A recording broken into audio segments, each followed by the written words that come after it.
موږ خو هسې واړه ولو، دلته دغسې کوم اشغال دا کوم اشغالګر چې راغلي ول، دلته به ګرځېدلو، دا خلکو باندې به یې چاپې وهلې، خلکو به یې اذیت کول، خلکو خویندې میندې په کورو کې به یې داسې وحشتونه کول.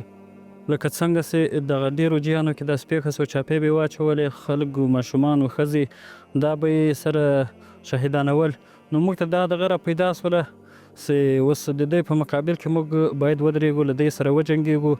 اگر که موږ که شهیدان سو هم الله پاک به ثوابونه راکړي په ورځ د محشر، او که ژوندي پاتې سو الحمدلله دغه هم یو امتیاز ده.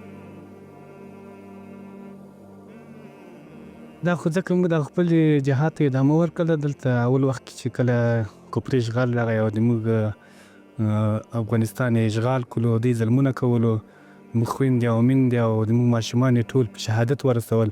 نو دغو حالاتو موږ مجبور کړل چې ټوپک راواخلو او د دوی په وړاندې باندې موږ مبارزه وکړو او د دوی په وړاندې وجنګېږو.